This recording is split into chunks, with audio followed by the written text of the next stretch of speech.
Well, this is the second lecture, as Penny said, of 2015, the second lecture of our 6-lecture series that runs September, October, November, then March, April, May, so 15, 16. Our next lecture after this one is on November 18th, the third Wednesday, of course, at this site, and it's Christianity and Stained Glass.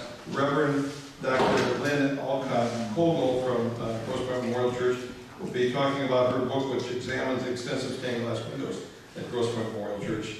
Stained glass, of course, is perhaps the most sublime example of marriage of color and light that seems to emanate the very notion of grace. The Grosse Memorial Church is decorated with windows that are inspired by the storybook windows in European churches, and just a fascinating group of windows there. Tonight's program, of course, is Singing Wheels. Auguste Fruehauf and the history of the Fruehauf Trailer Company. In 1914, Detroit-based German immigrant carriage builder Auguste Fruehauf created one of the first semi-tractors. The concept would revolutionize the shipping industry, and he went from being a hardworking blacksmith to the president of a $1 million company by the time of his death in 1939. The company passed out of family hands in 1964 and was purchased by Wabash Trailers in 1997. So Ruth will talk a lot more about why we don't hear about Fruehauf Trailers today. Our speaker tonight is Ruth Ann Fruehauf, the youngest daughter of Roy and Ruth Fruehauf. She's a graduate of the Cranbrook Preparatory Schools in Bloomfield Hills. She's from the other side of the family, from the other side of town, right? And holds a Bachelor's of Arts degree from the American University in Paris. She's had a successful career in the business of fine art commerce over the years. And she was 8 years old, sadly, when her father died in 1965. But years later, upon the passing of her mother, she came into possession of her father's personal and business papers, which began to expand her understanding of her father and his business.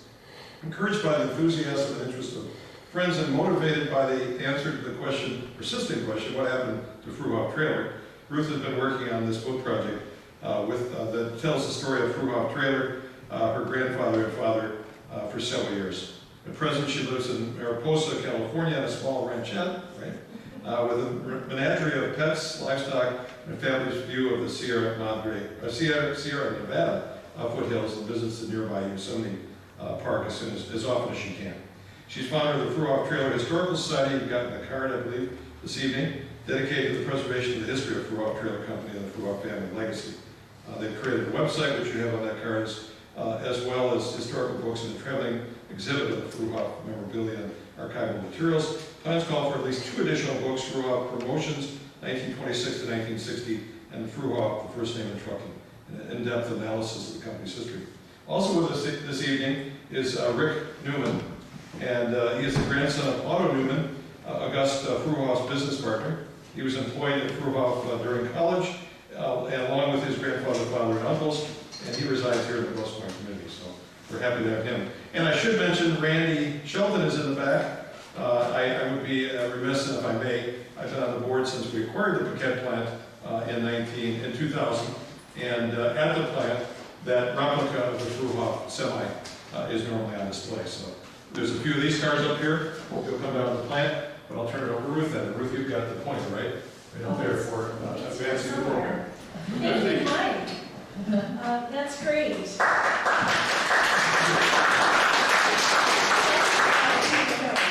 Good evening, everybody. Thank you for coming out on this busy night, and I'm really so grateful to be here. My aunt was a longtime nurse at Hutzel Hospital where Dr. Bicknell worked, and they knew each other. I met Dr. Bicknell when I was a little girl. So there's some divine intervention going on with this lecture this evening.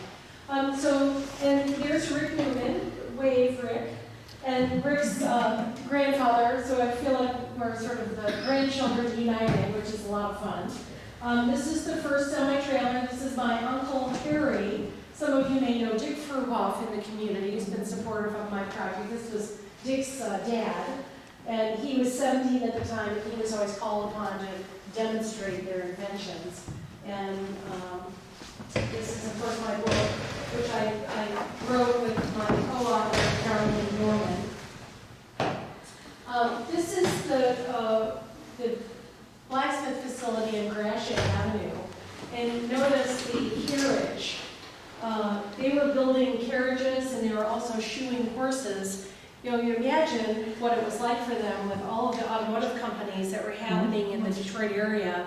It was not good news for a blacksmith. So, you know, Detroit, people at Piquette, Randy Shelton has likened Detroit to like the .com era at that time. And think of all the companies that were happening here. Automotive engineering was a big thing, and blacksmiths were becoming rapidly being passed. Here are the blacksmiths. Look at these guys. They didn't count the cholesterol. You know, this is my granddad. He was always sporting a bushy mustache, and he was known as Gus. And this is Otto, Rick's dad. This is my Uncle Harry. And Rick, maybe you want to tell the cute story of how August and Otto met. Sure. If you'd like. Welcome, everybody. I talked to Ruth about, we're going to have a pops quiz at this out here since we're in a school building. My grandfather was born up in New Baltimore from German immigrants, and in his early 20s, he was out of work up that way, and Detroit, quote unquote, was booming, so he bought a house on Baldwin near where Van Dyke and Gratiot is, and walked down Gratiot looking for work. They got to that building where you just looked at, or one previous, because they built a lot of factories very quickly. One burned down, August had a couple of fires, etc.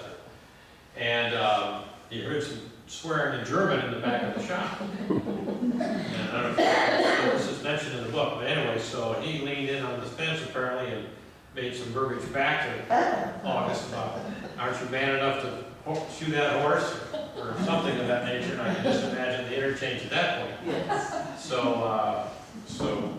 Otto went in and settled the horse down and shoed the horse. So August gave him a job. That's right. So from then on, and that was probably 1912, maybe 1913. Then a year later is when this Fred Sibley of Sibley Lumber needed something to haul his boat up to his cottage. And they were trying to figure out how to do it. And that's how they developed that first truck that would actually have a wagon without front wheels attached to the truck. And then they said, well, where's the commercial use? Well, they were building houses so quickly that Sibley would have a truck, flatbed, full of lumber that goes to a neighborhood, and they'll unload that truck while waiting to build some more houses and get them stored, and they have to come back with an empty truck, etc. Well, with the wagon becoming a semi-truck, they can load that wagon, take it and drop it off at the site, come back and pick up another loaded wagon from the lumber yard and go back to another neighborhood. So they reduced the number of trucks they had to have, but they had to have more trailers. So that's the start of the semi-truck. Thank you. Just to let you know, the brick building, they had, blacksmiths usually lived up above the work quarters, and as Rick said, they invariably burned down because they had a forge going pretty much 24 hours a day. And finally my grandmother put her foot down and said, I want a brick building. So that's how they had the brick building. But as Rick pointed out, this is the adapted Model T, and you can see the Model T that Randy brought out on the lawn. And what they did was to remove the back seat of the Model T. I'm awfully sorry, I'm in your way. And these wheels belong to the Model T, not the trailer. And my grandfather, in his probably broken English, called it a semi-trailer, you know, meaning two or a half. So that's how he got the name. This is sort of a version of the original hitch. It was a primitive pin hitch at the time, so the kingpin from the trailer would rest in this circle, and this would be affixed to the back of the Model T, creating a form of a pin hitch. Eventually, they started using a more sophisticated hitch that was produced in Massachusetts by these characters named Martin Rocking. And the reason it was called Martin Rocking is because they had the ingenious invention that it would rock, which was, of course, very effective going over dirt roads You all know how lousy the roads are in Michigan. Well, think about them being unpaved. And so I think that they used Martin Rocking from 1916 to 1918. And in our research, we found out that Charles Martin was a very big scoundrel. He was in trouble with all sorts of patent infringement, and he was getting sued by everybody. And I'm sure he made August swear like a German that Rick talked about. And they probably wanted to get rid of working with Martin Rocking quickly. They hired an engineer, was their first employee, other than Otto and family members, my uncles. And the engineer was named Charles Hartwick. They got him going on creating their own hitch. And you guys have seen horseshoe crabs from the beach side. You know, they're sort of in a horseshoe shape. And they created their own hitch, which was not round, but had part of it cut out. And that was the manual semi-trailer hitch in 1918. And they were able to say adios to Martin Rocking, which I'm sure was good. Ruth, before you forward that statement, being an owner of 2 Model Ts, that statement about Henry Ford, I love that right there. Yeah. Cancel the warranty, as soon as they modify it. Thank you, Mike. Randy thinks that was a big compliment. That was a big compliment to us, to Otto. But I think that, Ford was building pickup trucks, and as Rick talked about, a semi-trailer was, and the shuttle system that Fruehauf enabled businesses to develop, it was so much more efficient. You had less driving miles, you could be loading a trailer while one was being out on delivery. And think of how that transformed Sibley's lumber business. And then, of course, his competitors jumped on the bandwagon, seeing what an advantage he had. And bingo, the semi-trailer business was launched. Here's some early ads. And you can see they were capable of building a trailer that could haul 10 tons. But at the time, there was very few trucks around that could haul 10 tons. So they were limited by the size of the trucks that existed.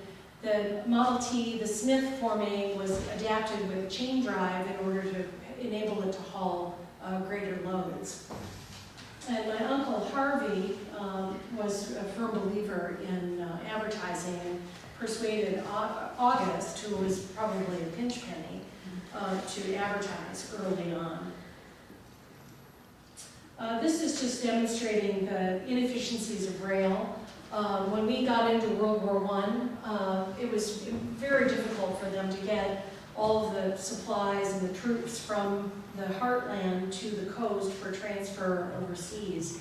And you can see they're only capable of taking 2 vehicles. And it just, rail there was log jams and backlogs, and of course, with the advent of the Model T and commercialization of products and goods, people had more money, they were earning greater salaries, and people wanted products. And rail just was inefficient. One of their early advertising slogans that they used when they were capitalizing on the concept of, we women, we know for a long time that we can push or pull something a lot easier than carrying it. And that concept was used in their advertising, where they would say that a horse could pull more than it could carry, so could a truck. And it was a very clever advertising campaign. They did a whole series of these kinds of ads that are really cute. And this is an example of the with the International truck. And you can see that they're expanding. It's a little bit longer. Looks like those sides are metal rather than wood. And there's a landing gear.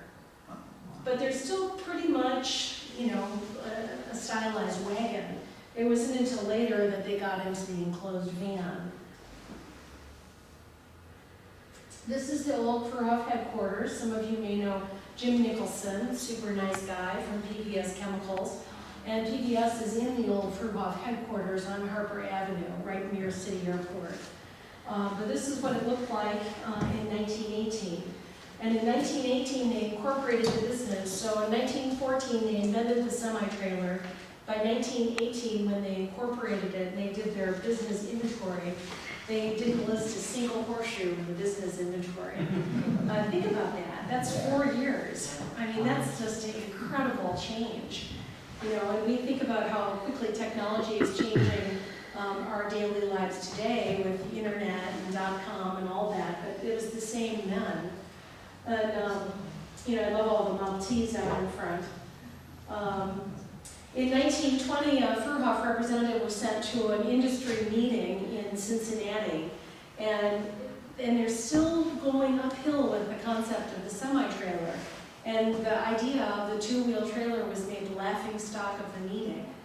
And I'm sure the guy, just couldn't figure out why nobody would listen to them. And that same year, they broke $1 million sales.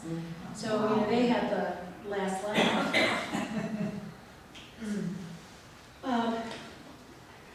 This Fruehauf, in Detroit is where they're manufacturing the Pullman rail cars.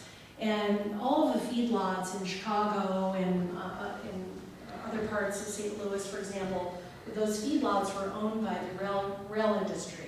So they were very tight with the technology for refrigeration. They did not want to share that because all of a sudden they would lose their monopoly on having refrigerated transport for meat products and perishable goods.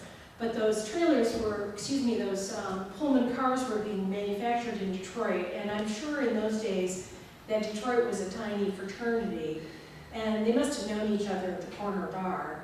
And my grandfather and Otto got the technology from someone who knew about refrigeration, and they started developing these enclosed vans, and they had a hole in the roof for salt and ice to be lowered down into the enclosed van, and they were used for dairy industries for short haul for ice cream. And you can imagine how that completely changed the dairy industry. When you think about efficient transport from the factory farm to grocery stores, many of you probably remember the days of the milkman. I do. And the whole dairy industry was completely transformed by efficient transport. Every industry was, but especially the dairy industry. I love this picture, and this just shows how incredibly revolutionary this kind of technology was at the time. Look at these guys all gathered around with their outfits. This, we think, is late 1900s, probably 1917, 1918, something like that. We're able to date it from the hats.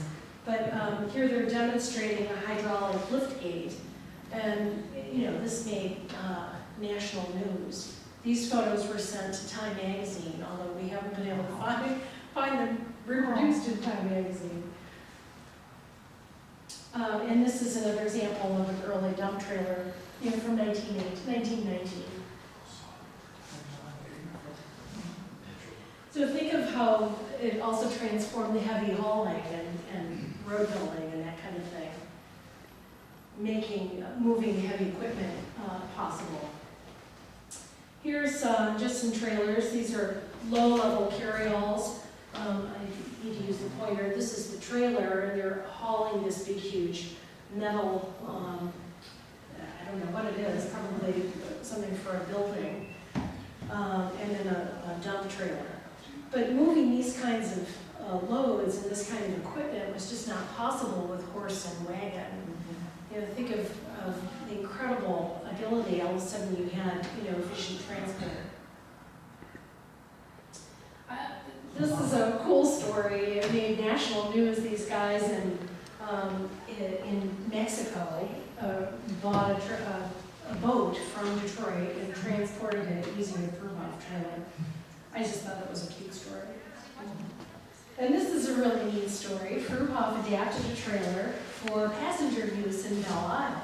They were always converting things for customers. If any customer came to them with a request, just like Frederick Sibley did, they would figure out a solution and help their customer. And that was their motto, the customer was the king, and that whole kind of idea. But isn't that cool? Look at all the doors. I just love it. These are just some other photos of an early enclosed van. Pardon me. And this is an advertisement for the automatic semi-trailer hitch, which they invented in 1926. After they invented their own fifth wheel hitch and said adios to Martin rocking, and that was a manual hitch. Then they further expanded that and made improvements to the engineering, and they made the automatic semi-trailer hitch. Trucking historians have told me that that was Fruehauf's most important contribution to trucking. And if you think about it, you know, I sort of bridled, what do you mean? It was the semi-trailer. But, you know, in many ways they're right. If you were a single driver, all of a sudden you had the ability to hitch and unhitch your load by yourself. So you no longer needed a team of guys. You know, it really freed up manpower, and they were able to really, and that technology is still being used today, along with many other Fruehauf inventions. Here's an early tank trailer. The tank trailer was originally, you know, they obviously had tanker containers on wagons for fuel oil delivery, but eventually that technology was employed for commercial vehicle use. And one of the early tank trailers was invented for Quaker Oats. My dad was sent in 1926 to open up the plant in Des Moines, and he became friendly with his customers, who were Quaker Oats, and they wanted some sort of a storage container for food products.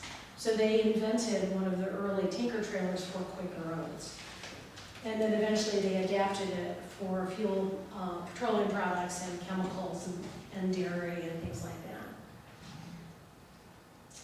that. This is a really neat story. In Canada, they've had their own version of prohibition, just like we did. And they were not permitted to advertise beer. So they created mobile advertising by employing an Art Deco designer and creating these trailers that were, you know, incredible conversation pieces driving down the road. Oh, isn't that neat? I just love it. Cool. And each brewery had a different design. So Labatt's had a different design, and they each became this incredible conversation piece. But I just love that idea. This is just showing the expansion of time. Fruehauf realized that they could reduce costs by building the trailers in the particular area that they were selling them.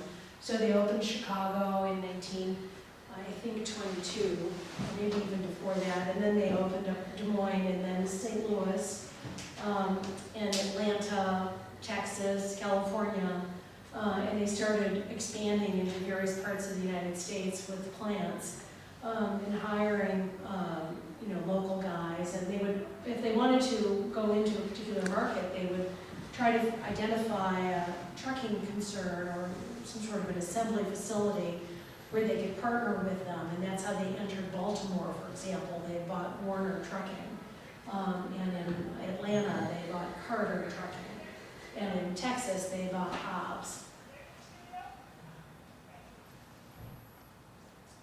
I love this picture. Someone sent this to me. I'm on a lot of social media sites, and a lot of trucking historians are there and share materials with me. And it's a Norman Rockwell style painting, but it's not a Norman.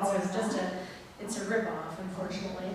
But you know, it's just a cute city scene, right? But P.S. This is a Fruehauf trailer.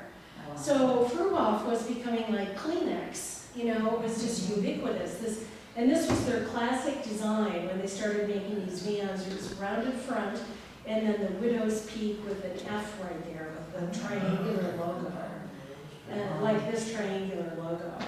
And I just love the image. Please come right in. Couldn't find this place. Neither could I.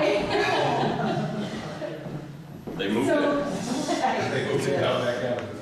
And one of the Fruehauf engineers explained to me why the trailers had a rounded front in the early days. This is Armbruster told me this. They would have ice in the rounded section, and they would put a piece of plywood separating the ice from the load, but the ice went in the rounded section. And that was how the trailers became known as those sort of rounded fronts. And I just love this sort of widow's peak. Do you have a comment, Rick? Also for train radius, at that point, like, the cab was close to the trailer, and so they, to be able to make tight turns, that helped also. That's exactly right. Did everyone hear that? Yeah. That's exactly right. That's another reason. You know, every major company across the United States for customers, this is a really cute ad for Nabisco that I really love. And think about if you were a baker, and you're a baker in Grosse Pointe, you know, all of a sudden with the advent of commercial truck and trailer, you could start delivering goods to Bluefield Hills or, you know, Ann Arbor. You know, it just really changed every single business. Here's some sales figures for 1935. You know, they're already breaking 6 million. That's pretty remarkable. 19 million 5 years later. These are engineering patents that Fruehauf had. Fruehauf had over 1,200 patents, about 150 of them were for the military alone. And this I-beam axle, I learned about I-beams in skyscraper construction when I was in college. The Empire State Building, of course, uses I-beams. And it's much stronger with this sort of construction. So the Fruehauf engineers started adapting these kinds of technologies for use in a semi-trailer. It made it stronger, and without this extra material, it also made it lighter in weight. This is shackled springs. All these things were revolutionized for Fruehauf trailers in the semi-trailer industry. Here are radius rods that provided additional stability so that the trailer wouldn't tip over. And they're always very far forward in their brake technology. Fruehauf adapted anti-lock brakes from the aviation industry for use in trailers, and that had mixed results, but they were still constantly improving their design. I love this image. It's just, you know, classic, iconic Burgers ginger ale with the rounded front and the classic Widow's Peak Fruehauf logos. Isn't that neat?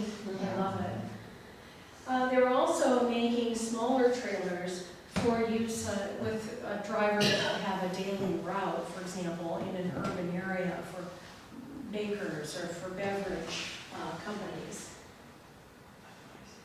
And then here's, of course, Stroh's beer. I can't have a Detroit presentation without Stroh's beer. Once again, with the rounded front and that classic Widow's Peak.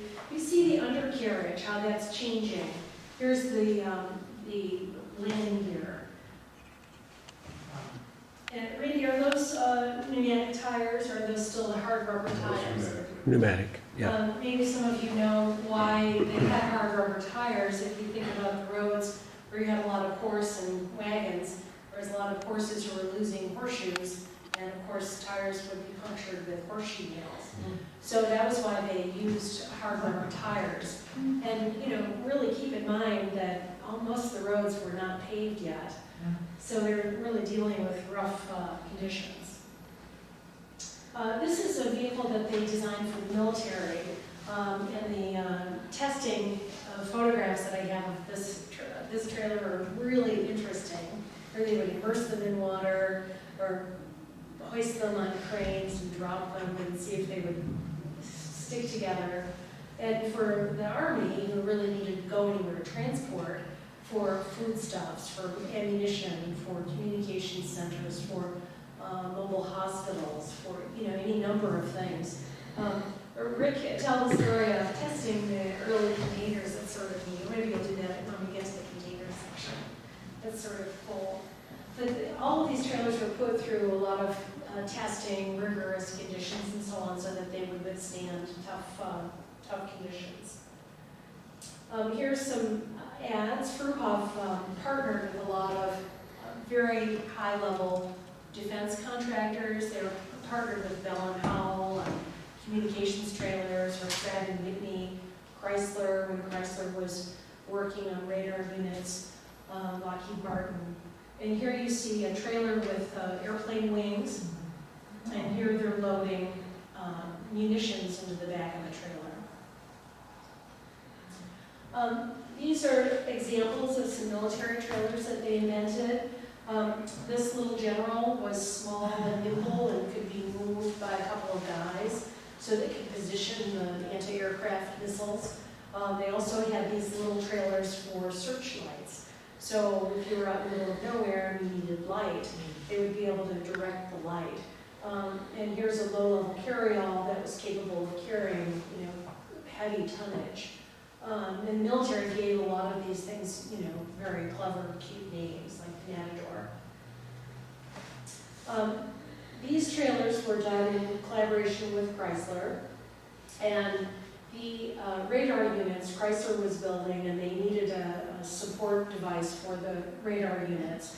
Fruehauf adapted these trailers, and when they were underway, the radar unit would fit inside the trailer, as you see here on the left.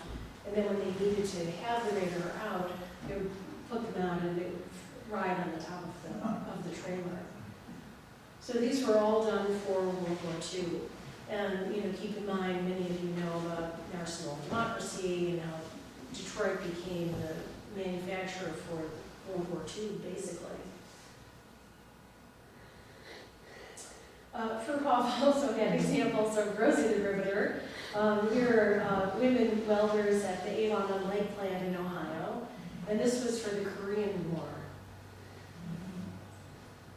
I make a couple comments about the amount of length and size of it. Oh yeah, please. It was a huge factory for making bands, over 400 acres. And the plant was built in the middle 40s, and it ran until early 70s, and then Ford bought the plant, and they built Econoline vans there for quite some time. And then I think there was possibly the smaller minivan that they made with Mazda. And then nothing, and I think I just read in August that they're going to now build another truck down there.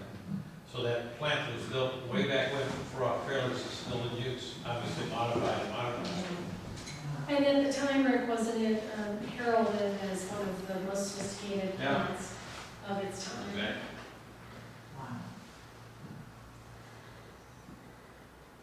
Please jump in whenever you have any comment on. Take a drink of water when you. This is a really cool vehicle called the Dragon Wagon. It weighed 40 tons on its own. It was designed to go out to the front lines to retrieve disabled tanks. So it was equipped to go out to the fighting area and haul back all those disabled tanks. They called it the Dragon Wagon, and did I say that it got 3 miles per gallon? Can you believe it?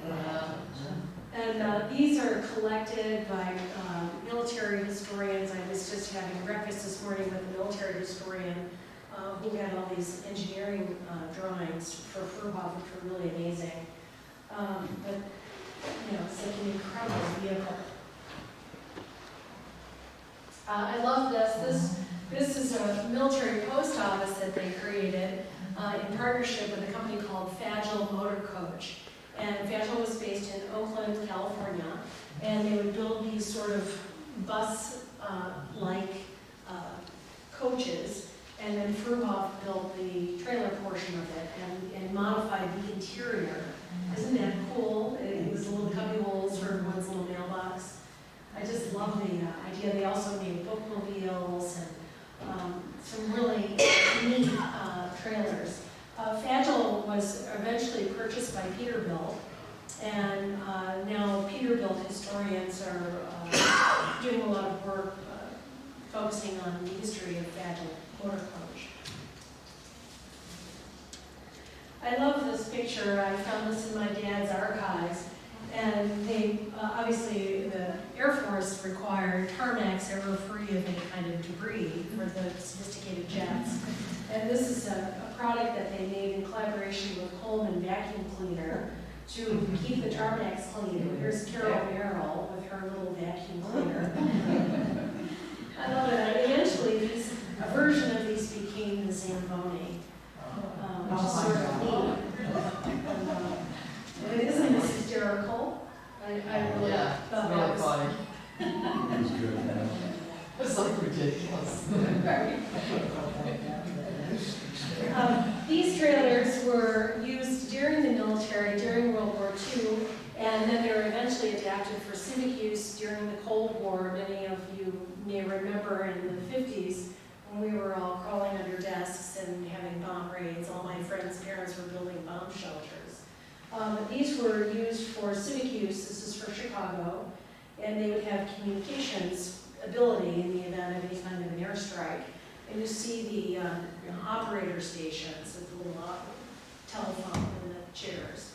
And these were done in combination with Bell and Howell. And they were, you know, pretty cool at the time, using the cutting edge technology. This is a completely cool story. Because I live in California, I heard about this. Have any of you been to the San Diego Observatory? There's a giant telescope there where they, Caltech put the telescope there with a grant from the Rockefeller Foundation. It was a huge project. It took them 11 years to design the telescope, and they had a lens for the telescope that was enormous. And they removed something like 13 tons of material from this lens that had been created by Corning glass. And eventually it was prepared and they needed to transport it to the telescope, to the observatory. And Jacques Valier was known for heavy hauling. He'd been famous for moving a whale, for example. And this is his rig. And you can see the sort of the dolly. He called his Fruehauf Trailer a Jeep. That was his terminology. And he had worked with Fruehauf engineers in California in order to get it right the way he wanted it. But he hauled this, and can you imagine 7 years of bad luck if he broke it? I mean, you know, and there was millions of dollars at stake. It was a really intense job. But he made it. This is the lens. They called it the Big Eye. And the rig had 42 wheels and had like a tugboat pushing and another truck pulling. And they made it. It was a 160-mile journey, and they went at about 5 miles an hour. So you can imagine the extraordinary feat that took. I mean, they just crept along. They had to reinforce bridges along the way for the extra weight. And getting around any curve required great sensitivity. But they pulled it off. How far did they have to travel? 160 miles from Pasadena up to the top of Mount Palomar. And, you know, little switchback roads, you know, it wasn't like Woodward Avenue. I just like this picture because it's my dad. So my dad got involved in, my grandfather died in 1930, and then my Uncle Harvey took over, and he was at the helm until 1949 when my dad took over. And my dad is the youngest in his family, and I don't know if any of you are the youngest in your family. I'm the youngest in my family, and I like to take risks because I had my older big brothers who were there to pick me up if I fell on my fanny. And I think that was my dad's case, that he was a visionary. He'd been sent to college. He could see the future. He's the one who opened up a branch in France under the Marshall Plan after World War II. He was a risk taker, there's no doubt about it. I'm sure that there was a certain friction with the brothers because the other brother was very conservative and stayed the careful product of the Depression and so on. But during my dad's era, it was really a golden era for Fruehauf.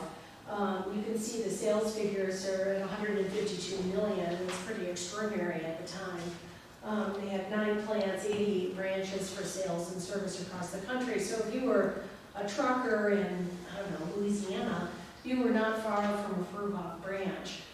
Because of all those locations and they're employing so many different workers, any news in Fruehauf all of a sudden became national news. You have an article on the papers in every major metropolitan area throughout the country. Talk about the airplanes that Fruehauf had at the time. Oh, okay, sure. Rick, you probably can talk about them too. You were probably... I flew in one. They had a resort up in Killarney, Canada, and they had a Mallard seaplane. So as a young kid, my dad was back in Detroit after being at several different locations. locations for Fruehauf. And we went up there 2 or 3 times in that airplane, and you landed on the water. You took off from Sea Airport, and then you pick the wheels up, and then you land, and then you power up a ramp and get out of the airplane. But when you land in a seaplane, the water is right at the window. Once you're down in the water. So that was pretty impressive. But one of the other stories, he had the hottest 2-engine airplane that you could buy, Roy. And then he also had a helicopter that took him from his place out in Birmingham, or Bloomfield, down to the Harper headquarters. And all that changed in the late 50s when the government said you couldn't write any of that stuff off anymore. So they had to spin off all the airplanes, and they hired the air travel. But with your explanation of where they had the plants and how many branches, they needed their own fleet to fly. And my dad was flying all the time during the middle of the week to the different places where they had either branches or customers, and so were the rest of the group. So. Tell about the responsibilities your dad and uncle had, Okay, sure. and also your granddad. Yeah. Well, Otto stayed with the company. He was a blacksmith by trade, but he rose up to be vice president and factory manager. And then when August passed away, it was in 1930, right? Yes. Yeah. The sons were involved in the business. So my grandfather loved all the guys that owned the trucking lines and knew them all in the Midwest. So. And they loved him. Yeah. So he was, some might say he was demoted down to the branch, but at that time of his life, it probably was the best thing that ever happened to him.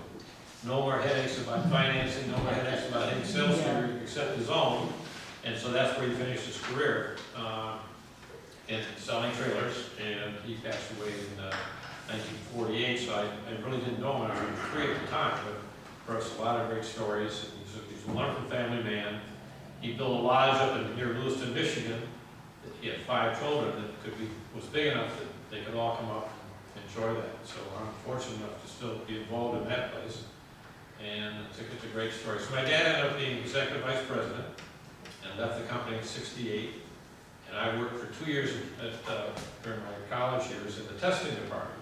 And one of the things Ruth wanted to mention was we were experimenting with urethane foam. Because to insulate reefers or refrigerated trailers, you had to use the stiff styrofoam and slide it in between the rails and whatnot. And urethane, with the chemicals that was being created to expand urethane to a certain point.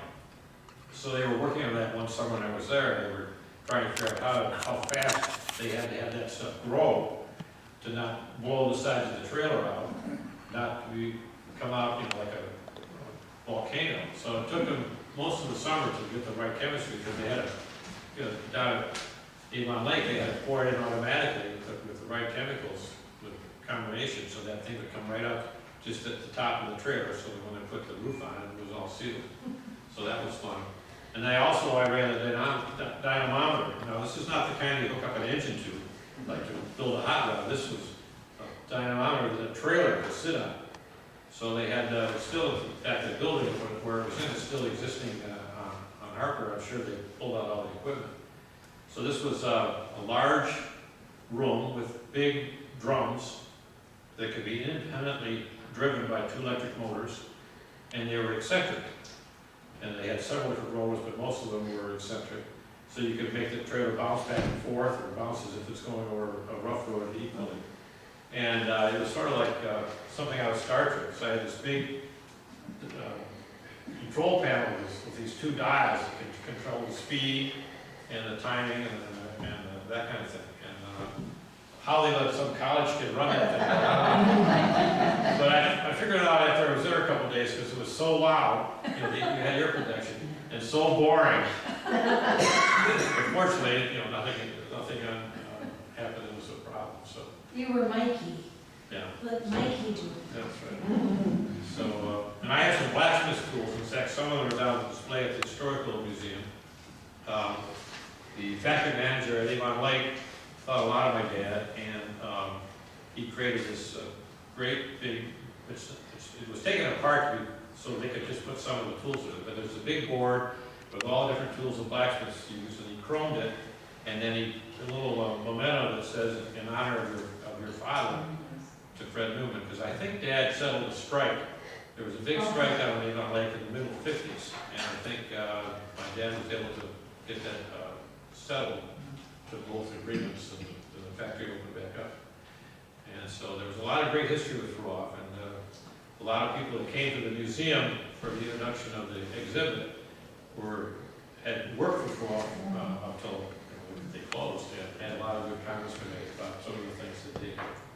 So, if you haven't been down to the Historic Museum, get down there, not just for the frog exhibit, but for the tour of the sea and the different eras that's in the basement. They renovated that recently, and it goes from one of those dirt roads into the stadium, and you walk through it and you see the changes that happens in the city. So pretty soon I'll put rails back down in there, won't they? Yes, it will. Thank you so much, Rick. This airplane was a Lockheed Learstar, and the interior of it was retrofitted by Bill Lear before he started Learjet. And Rick's right, there was very few of them at the time, and there was only 50 Mallards that were built. Avicon owns one. So they are, if anyone's an aviation guy, they're highly collected and sought after. I should also say, Fruehauf trailers were always known for their incredible quality from the very beginning. And I think August and Otto had a tough time differentiating themselves from other blacksmith shops. And they did so by making the best products that they could possibly make.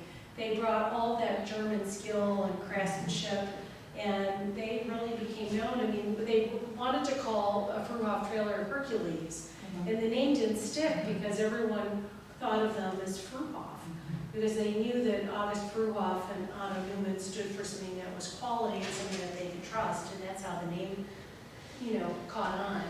And August's wife, she painted all the wagons. That's right. In the third, second floor of their medical shop, and she had a winch that took them up, cranked them up, and she had 5 kids. Right. Somehow she got it all done. All doing that with 5 children. My dad used to tell us stories about his mother. A frequent sight was his mother negotiating with a horseshoe dealer, the bag of horseshoes at her feet and the, wagon wheel at her side. And she came from German immigrants as well. Her father, she was the oldest child, and her father was a general store manager in Fraser. And she, as the oldest child, was required to help her father with the general store. So she did accounting, she kept the books, she did the purchasing, she kept the inventory. So all of those skills really came to bear when they started selling semi-trailers. I mean, she was a really important part of the company. And when they incorporated in 1918, Otto was put on the board along with my grandmother and my 2 uncles. And so it was really a very close-knit enterprise. Here's the Mallard that Rick was talking about. You see how it really was shaped like a boat in many ways. And this is a picture of a Mallard at the dock at Killarney. If any of you are boating people, Killarney has just recently changed hands. And the new owner, it's a private hotel. And the new owner is a young guy. He's so great. He reminds me a lot of my dad. Very generous, and he's completely redoing the whole lodge. And it is absolutely beautiful. I was there for the grand opening last June, and boy, was it impressive. So if you need a destination in Canada, it's in Georgian Bay, and it is really neat. Fruehauf was also working to reduce weight, and they would contact companies that would make, or were their suppliers, like Reynolds Aluminum, Dow Chemical. They were early on working with Dow Chemical on plastics and any of those early versions of metal alloys. Here's a stainless steel trailer that was introduced, and if you were, let's, lettuce dealer, and you're selling loads of lettuce, there's a lot of water involved, and the trailers would rust.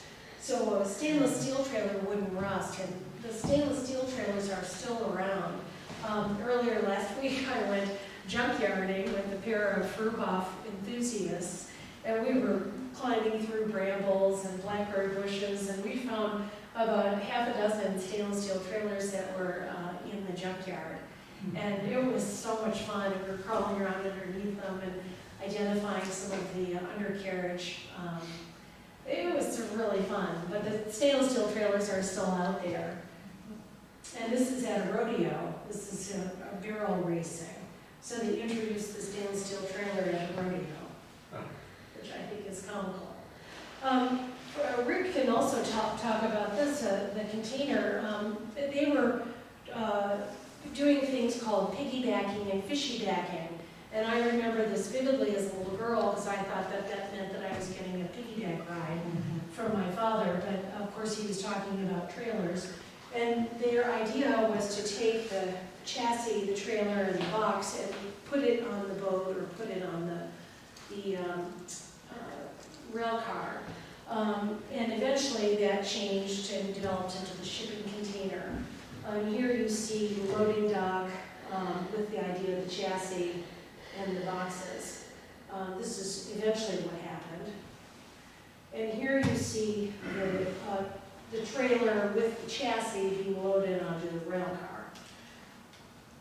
And Malcolm McLean, who is credited with the invention of the shipping container, was a Fruehauf customer. And he had a lot of Fruehauf vans. I'm sorry, I'm in your way. And over, I'm sure, drinks, he was complaining bitterly to my dad about how the longshoremen were stealing him blind by stealing all the liquor. He was very big into liquor, stealing all of his scotch. So they were trying to figure out a way, and of course the cargo would be open to longshoremen who would, you've heard the old expression that fell off the truck. So they figured out how to make a semi-container, and the head of engineering at the time was a guy named Keith Tatlinger, and my dad got him going and figuring this out, and Malcolm McLean, of course, had roughly the idea, and Fruehauf's engineers figured out how to implement it. And they did it. It's a Fruehauf patent, and not only did Fruehauf manufacture the shipping containers, but Fruehauf financed Malcolm McLean in his venture, which sold the shipping containers, called Sealand.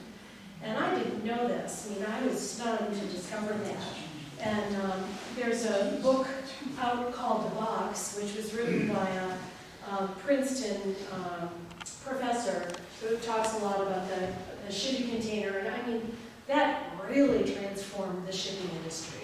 These cargo ships with, shipping containers 4 and 5 stacked high, and also rail cars with them double stacked. And that completely transformed the whole industry. And true to form, just like with the fifth wheel hitch that they made universal and so that a driver could drop off a Great Dane trailer and pick up a Fruehauf trailer, the fifth wheel hitches were made universal for the industry, for the good of the industry. And the same thing was done for the shipping container. They gave the patent to the industry so that everything would be universal in size and format. And another one of the Fruehauf guys who unfortunately couldn't be here this evening talks about how they created these sort of funnels when they would pick up the container from a ship and then they'd have to lower it down into the back of a trailer. And the funnel would have direct the crane operator to lower it on the back of the trailer. If you had a variety of different sizes, you can imagine what a nightmare that would be. So Fruehauf made sure that everything was universal in size. Tell that to our cell phone manufacturers. And they were always thinking about the good of the industry. And I think that's such a remarkable thing for a company. That doesn't happen anymore. Here's a shipping container that was being used in the Korean War, taking it to the front lines. And here is a classic shipping container being loaded onto the back of the trailer.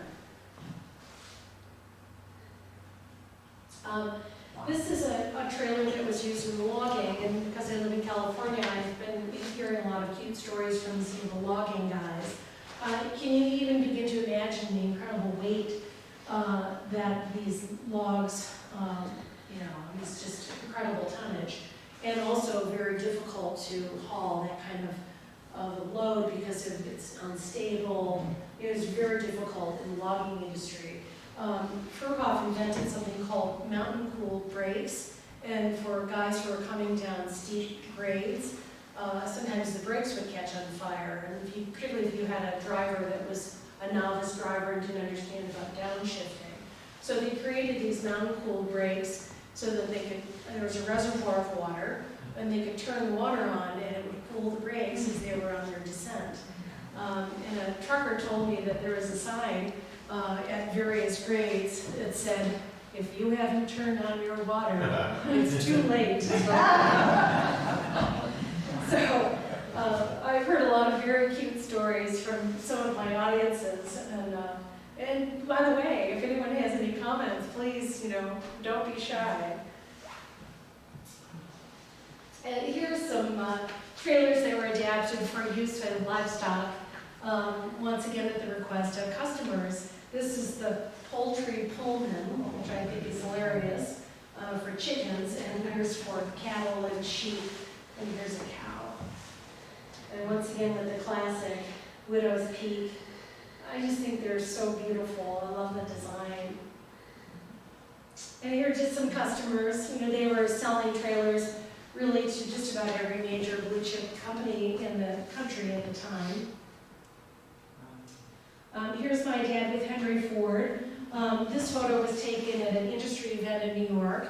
And you can imagine both men had common goals in improved roads. Keep in mind that this was probably the early 50s. The interstate highway system had not been completed at that point.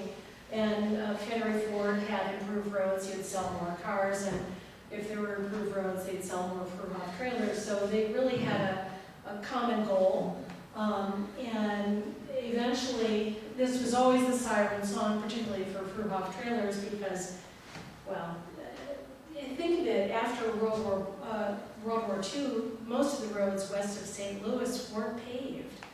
And, think of a bridge, if you were hauling a big, heavy load, you wouldn't really be able to get around the bridge. And we don't think about it now because it's so common for us to jump on 94. And you can't even imagine the roads weren't paved. And the very first paved road in the United States was Woodward Avenue. I just love this collage. It was made by my dad's German secretary, and it just shows all the newspaper clippings around the country. And, any news that happened in Fruehauf became nationwide news. Eventually, my dad got involved in a lobbying organization for the government, primarily for the benefit of the trucking industry. On that committee was Dave Beck, who was president of the Teamsters at the time. Now, Fruehauf was not a Teamster operation, they were UAW. But once again, the Teamsters and Fruehauf would certainly have common goals in lobbying the government for the benefit of trucking. And Eisenhower, of course, was a very receptive audience. He was very aware of the advantages that the Germans had with the Autobahn. And of course, he had participated in the Lincoln Highway Convoy in 1917 after World War I as a lieutenant in the Army. And they had done that primarily to demonstrate how lousy the roads were then. And the first round of highway funding went through in 1923, but it didn't complete the interstate highway system until he became president, and then they did the next round of funding. I think Congress was probably ready to greenlight that interstate highway project, because it wasn't only the automotive industry that was complaining about the lousy roads. It was, a big, big need. So this is how my dad met Beck. And Beck, when the Kennedy got into power, of course they went after corruption, and they really went after Beck. And anyone who had any business association with Beck was called into question by Senator McClellan in the McClellan hearings. And here are the Kennedy brothers. this is a cool story. Some of you may know about Smith Miller trucks. These were toy trucks that were built by a company called Smith Miller in the 50s. They were designed with Fruehauf trailers with the rounded front and a Ford truck. And let's say they cost $50, and the Teamsters would encourage their membership to purchase them for $150. And all the profits would go right into a bank account that was Dave Beck's son. So this was a really big scandal. And there was a number of ways that they caught back with all these corruption schemes, but that was one of them. And that is why you have the Kennedy brothers playing with the toy truck in Congress at the Senate hearings. And he ended up going to prison for a number of years. And these trucks and trailers are sold on eBay upwards of $800 or $1,000. And Rick has a beautiful collection of these toy trucks. And I didn't have to pay extra. and they're on display down at the Detroit Historical Society. And they really are, they're in pristine condition, and he got them from his dad with a variety of different models, not just this style.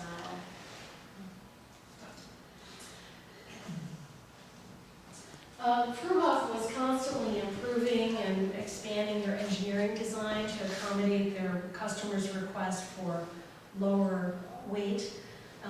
Cubic volume was their siren song. If you could have more freight, let's say you could shave off 200 or 300 pounds off of the weight of a trailer, that meant that you could carry 200 or 300 pounds more in freight.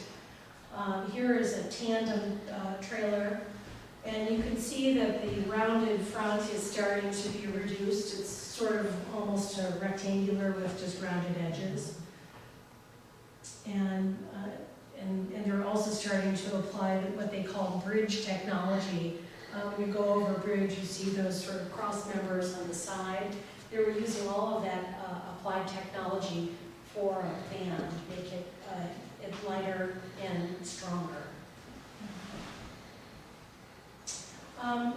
Fruehauf Trailers really made these fleet delivery companies possible, and they did exist before, and all of a sudden, if you were a company, rather than having your own fleet of trucks and trailers, you could hire it out and subcontract it to companies that specialized in delivery. Didn't exist. So here you have these companies that, would haul freight in various geographical areas. Most of these companies went out of business with trucking deregulation during the Reagan administration. This is a neat story. Some of you may be aware that if you have a tank full of liquid and you brake, the forward momentum of the liquid contents would push the truck and the trailer into a traffic intersection, say. So you can imagine how dangerous that was. So particularly if you didn't have an experienced driver. So they started these baffles with a hole in the center, and that would prevent what they called the slosh in the forward momentum of the liquid contents. And a trucker in California told me that they tried using these tanker trailers with milk, and they ended up with butter. I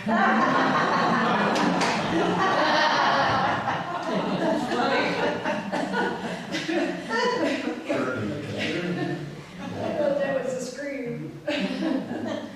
I just love this picture, the guy in the uniform. I just really like the picture. And drivers were held to high safety standards. That was something that was the ATA, American Transportation Association. They would always talk about safety. They invented something called the anti-gravity suspension or torsion bar suspension. And this is one way that we can recognize a Fruehauf trailer if it's missing its identifying labels. And it was, you have people on both sides of the coin, people raving about how great it was, it made the ride much smoother. And then you have people complaining that it also could cause the trailer to tip, and particularly if you had an inexperienced driver. So you had really arguments on both sides of the coin, but for my purposes, when I'm not junkyarding, I can recognize a Fruehauf trailer, now from this sort of undercarriage design. Took me a while to figure it out. I had a lot of very helpful supporters along the way. Here's some tank trailers that are really neat. This is this sort of cool shape, and it's been nicknamed the pickle barrel. And I love that. Here's a stainless steel tanker for food products, and these products are for chemicals or for sand or cement, those kinds of things. And powdered cement, not this was one of my dad's last projects before he died, and I love these dump trailers. They're called Bathtub Dumps because they're in the shape of a bathtub, and this was really revolutionary. It was a project that they did with GMC. These little trucks are called cracker boxes, and then this is called a centipede. And these trailers, these tires are aviation tires, or what they called super tires. And if you think of a dump trailer going into a muddy construction area, they didn't want to have the double tires because they have mud caught in between the two tires. So they use these huge aviation tires instead, or balloon tires. And this is a double tank load. This 11-axle train is only permitted in Michigan, and my dad really pushed it through Michigan legislation, and this is not permitted in Ohio or in neighboring states. And people complain about it, being the cause of the lousy roads, but when I was a kid, we didn't have crummy roads the way we do now. But they also say that the load was balanced out between all the different axles so that it didn't damage the roads.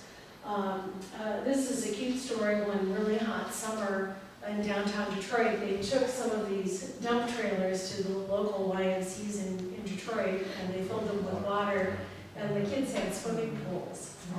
Isn't that cute? I love that story. And I guess there was an ad in the paper where they would say where the swimming pool would be transported to. But I thought that was cute that they did that. And you still see these on the highway. I just saw one on I-75 today coming downtown. You see them all the time, these double tankers. Just look for the rounded edges. And the rounded edges was such a huge benefit. If you're dumping the load, if any of the contents get stuck in the corners, all of a sudden you have a situation where you could have a tipping problem. And when you're dumping a load like this, it's really super dangerous, and having the rounded edges really prevented that. That's why they were really favored in the industry. This is just showing the advancements in various technology. Here you can see the bridge technology that they're using to reduce weight. They would take the members out of the floor and put it in the walls and use that bridge technology. Drivers were spooked by that because they, oh my God, I can't haul this load, but of course it eventually caught on and reduced the weight of the freight. Eventually, by 1960, trucking was employing 1 in 10 American workers. That's pretty remarkable. The trucking is an industry. They bought millions of gallons of gasoline and paid extraordinary numbers of taxes. It was a huge contributor to the American economy. Not only did it provide an opportunity for various industries to expand and grow rapidly, but the trucking industry itself was a huge economic generator. So this is sort of coming to the end of my dad's era. Most of the materials that I inherited from my dad were obviously before his death. And maybe Rick can talk a little bit about the company after my dad's era. You should talk about your dad's second career. After you A little bit ago.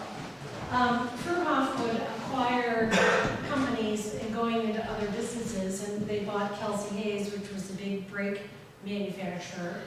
And in so doing, they'd be able to go into the markets where that company had a foothold. Kelsey Hayes was big in Europe and in Asia. This is a cute story. Johnny Cash came to Mike Davis. This is the head of the Nashville branch, who's been really helpful to me in my history research. And he wanted a trailer for his road show. And so sure enough, they adapted a trailer for his use. And then they got him to do a promotional record album, which they gave away as a sales promotion. And then they gave away a Fruehauf trailer at the State Fair in St. Louis that particular year. But they were always doing that kind of thing. They adapted Fruehauf trailers for Indy 500 race cars. And sometimes if you've ever seen a truck unloading cases of soda pop at the grocery store, that sort of device, that's the same device that they use to lower caskets and onto and off of trailers. And that same device is what they use to lower and load Indy 500 cars into the backs of trailers. And Fruehauf trailers were used by Cornelli Jones. I've been in touch with him in California. He's sent me some funny letters. But he wanted his Fruehauf trailer at the track, and he had the rules changed in order to accommodate that. But that was what they did. They adapted trailers for every single industry and every single customer. This is a really neat design. This trailer, look at how revolutionary this design was. This was in the 1980s, right before Fruehauf started having some financial problems. And look at the design, all the aerodynamic applications in this skirt. This technology you see in the modern trucks and trailers that are on the highway now. This didn't catch on because it was expensive. They were using some very expensive materials. And it was right before Fruehauf went into very serious financial problems. So even though they introduced this model, and it was a little bit more expensive than some of the other models, it didn't really catch on. And then of course they discontinued production of it when they went into some financial problems.